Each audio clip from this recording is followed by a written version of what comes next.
Assalamualaikum warahmatullahi wabarakatuh. Hai, perkenalkan kami dari kelompok 4 Prodi Manajemen Bisnis Syariah, Fakultas Ekonomi dan Bisnis Islam, Lokal C. Halo guys. Hai. Perkenalkan, nama saya Muhammad Hafiz Fadilah.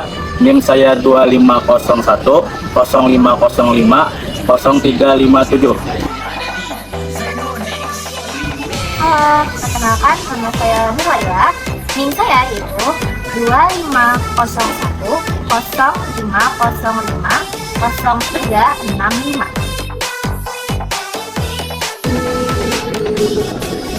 Hai guys, perkenalkan nama aku Aisyah Sugisa Binti. Tim aku 2501 05 05 01 82.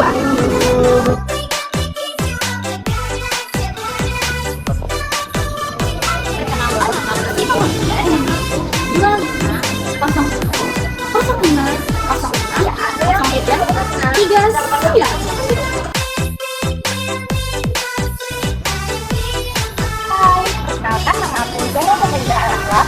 NIM aku 2501 05 05 01 05.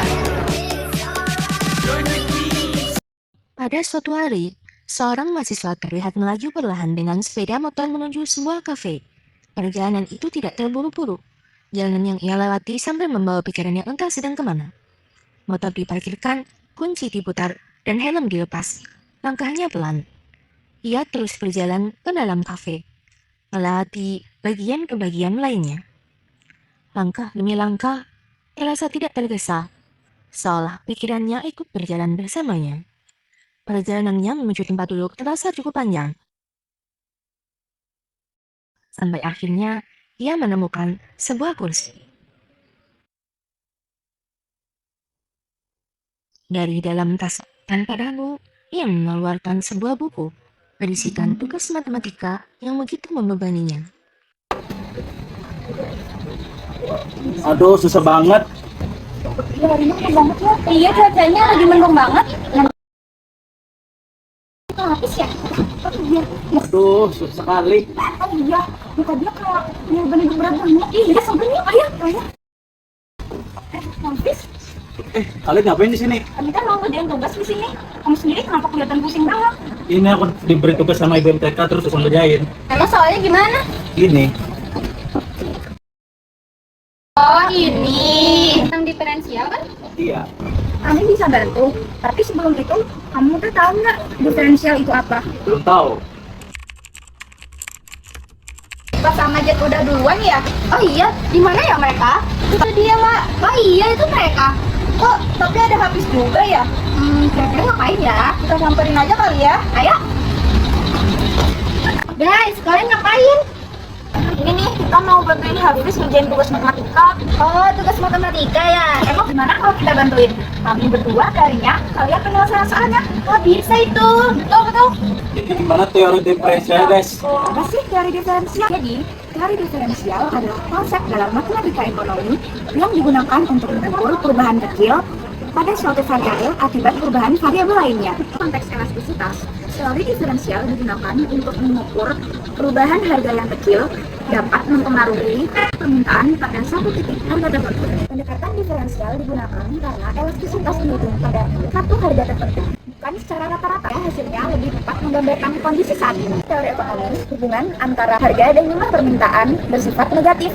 Ketika harga naik, maka jumlah permintaan akan menurun. Karena itu, teori diferensial tepat untuk melihat kepekaan permintaan terhadap perubahan harga. Nah, jadi yang tadi itu adalah penjelasan mengenai teori diferensial. Bagaimana? Mudah sekali kan dipahami? Baik, selanjutnya saya akan menjelaskan rumus, langkah singkat, dan hasil elastisitas.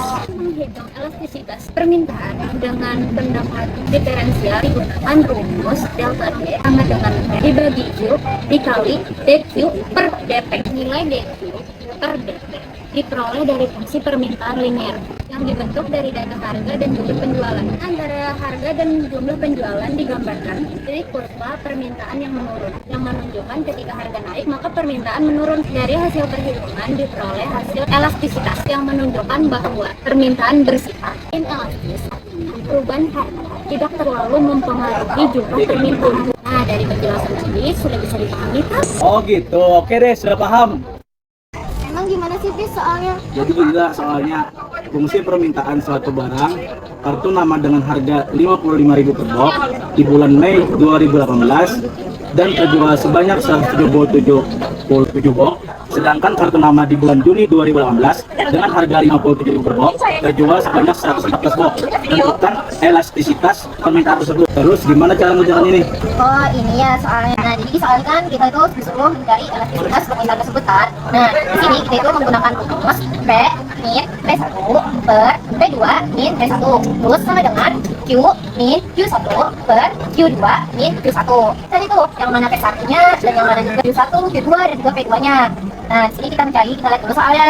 Nah jadi bis di soal ini kan ada tuh nama dengan harganya yang pertama ialah 55.000 per box. Jadi ini kita masukkan ke P1 nya. Nah, terus P2 nya yaitu harga yang kedua tadi yang 57.000 per box. Terus Q1 nya itu ambil yang terjual sebanyak berapa di pertama tadi, yaitu 177, dan lanjut lagi ke Q2 nya. Nah di Q2 ini kita ambil dari yang kedua tadi, yaitu yang 57.000 tadi terjual sebanyak 114 box. Jadi gimana bis? Paham nggak? Oh begitu ya, paham. Terus cara langkah-langkahnya gimana? Oh jadi langkah-langkahnya tuh kayak gini bis, kita tentukan dulu tuh, kita masukin dulu tuh ke rumus tuh kayak gimana. Coba deh sekarang kamu tulis rumusnya, terus juga yang diketahui itu apa aja.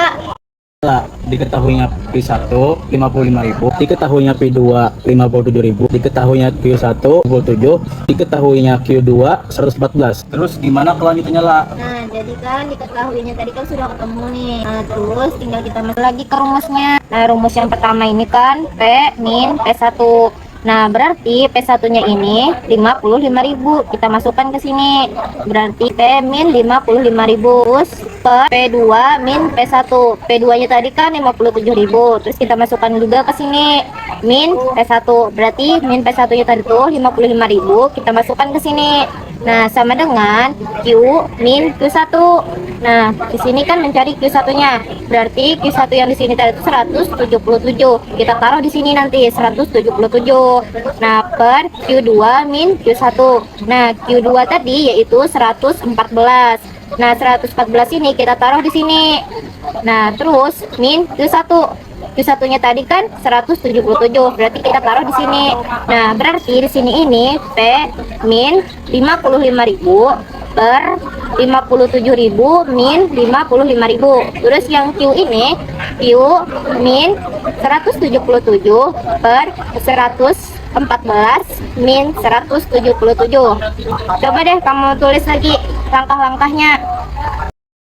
Inilah sudah aku masukin P min 55.000 per 57.000 min 55.000 sama dengan Q min 177 per 114 min 177. Terus gimana lah cara langkah selanjutnya? Oke, jadi langkah selanjutnya itu bis.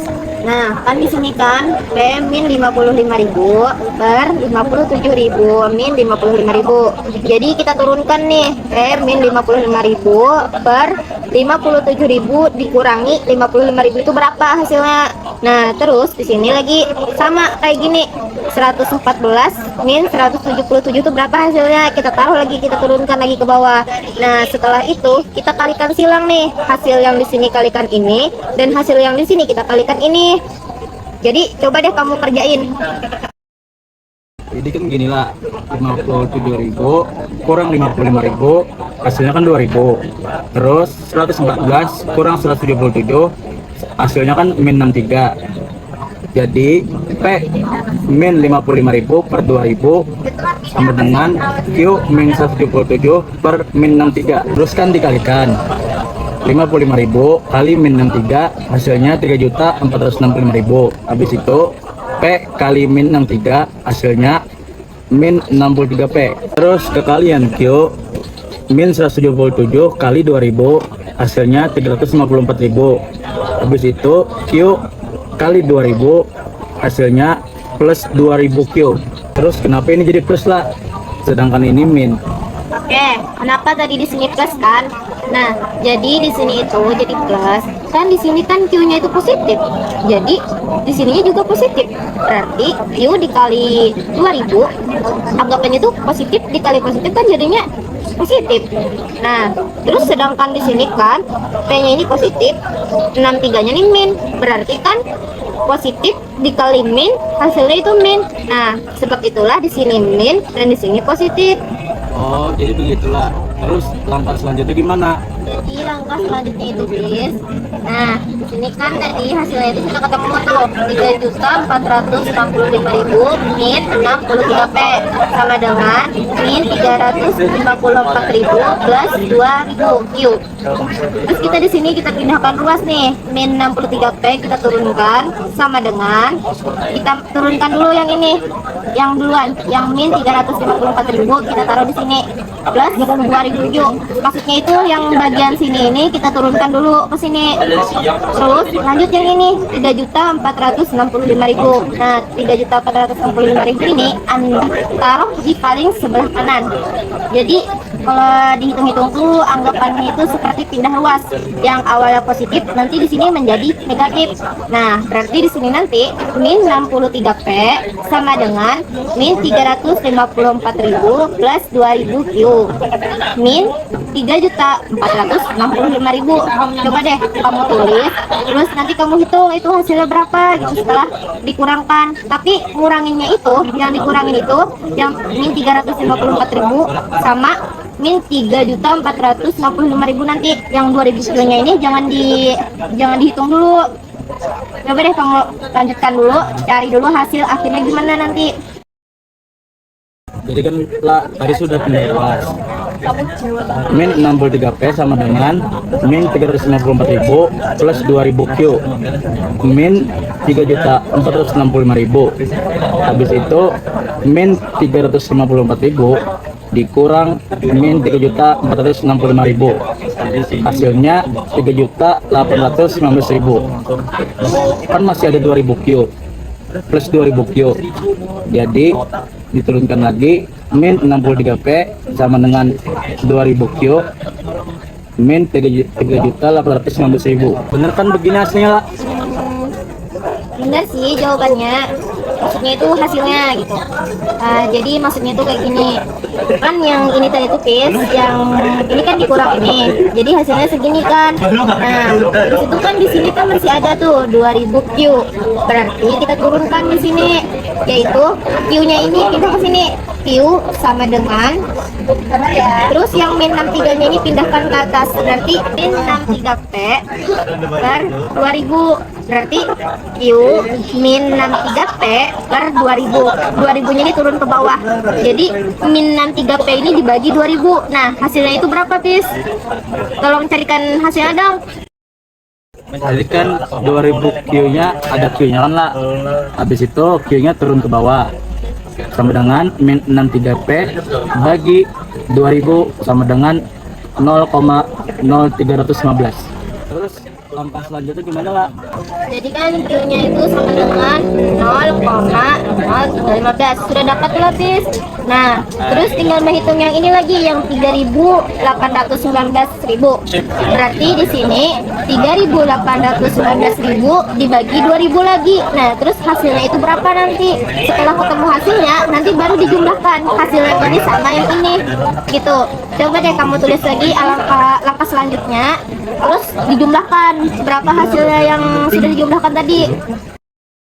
Terus kan sudah ketemu hasilnya nih, 3.819.000 bagi 2.000 sama dengan 1.909,5. Terus turun naik ke bawah, Q sama dengan 0,03015 plus 1.909,5. Nah, itu gimana nih cara nyelesainnya?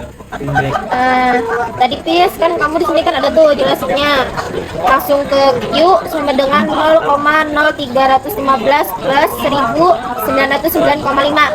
Nah, maksudnya itu di sini tuh ditambah Pis, terus itu dijumlahkan, makanya turun ke sini jadi terjumlahan. Nah, itu maksudnya tadi bukan langsung diluruskan ke sini, paham kan? Nah, sebenarnya tinggal sedikit lagi sih, please. Cuman sayangnya aku ada urusan sih, karena banyak urusan, jadi aku mau pulang duluan deh. Dan yang lanjutinnya itu uji aja gimana, Ki? Bisa. Kita lanjutin sedikit lagi. Oke, saya serahkan ke uji ya. Oke. Mensubstitusikan P-nya. Di sini kan ada Q. Q sama dengan 0,0315 ditambah 1909,5. Jadi, yang ini tuh kita kalikan dengan P2.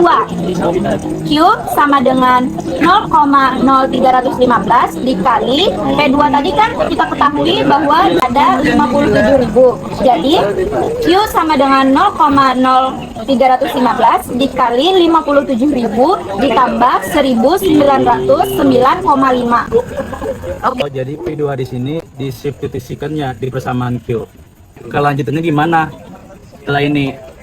Setelah kita substitusikan yang P2 tadi ke sini, ke persamaan Q, kita hitung nih, minus 0,0315 dikali 57.000 ditambah 1909,5. Jawabannya berapa, Pis? Jadi cara menghitungnya itu yang ini dulu dikali ini, terus jumlahnya di sini, terus yang dari jumlah ini kita tambahkan ini, barulah kita mendapatkan hasil akhirnya. Setelah kita substitusikan P2 tadi ke sini, jadi cara hitungnya itu minus 0,0315 dikali dulu sama 57.000 ini. Setelah kita dapat hasilnya, kita taruh di sini. Terus setelah dapat hasilnya, kita tambahkan lagi dengan 1909,5, barulah kita dapat hasil akhirnya. Begitu, Pis. Sehingga untuk elastisitas permintaan menjadi ND sama dengan PD per QD dikali DQ per DP. PD itu yang mana? PD itu yang 57.000. Jadi kita taruh di sini 57.000. Setelah itu, QD-nya yang mana? QD itu adalah hasil akhir yang tadi 114. Kita taruh di bawah sini untuk perperannya. Setelah itu, DQ per DP itu adalah minus 0,0315. Kita taruh di sini. Jadi, gambarannya itu adalah 57.000 dibagi 114 dikali minus 0,0315. Barulah kita dapat hasil akhirnya. Oh, jadi hasilnya keseluruhannya minus 15,75 ya, Ci? Iya, Pis. Jadi hasilnya itu minus 15,75. Jadi kurang dari 1. Jadi hasil dari semuanya adalah inelastis karena kurang dari 1. Nah, itu tadi guys materi yang sudah kami jelaskan. Semoga kalian bisa memahami materi yang sudah kami jelaskan dan juga bermanfaat bagi kalian. Jangan lupa like, Comment, subscribe, dan share. Oke guys, sekian. Terima kasih dari kami. Wassalamualaikum warahmatullahi wabarakatuh.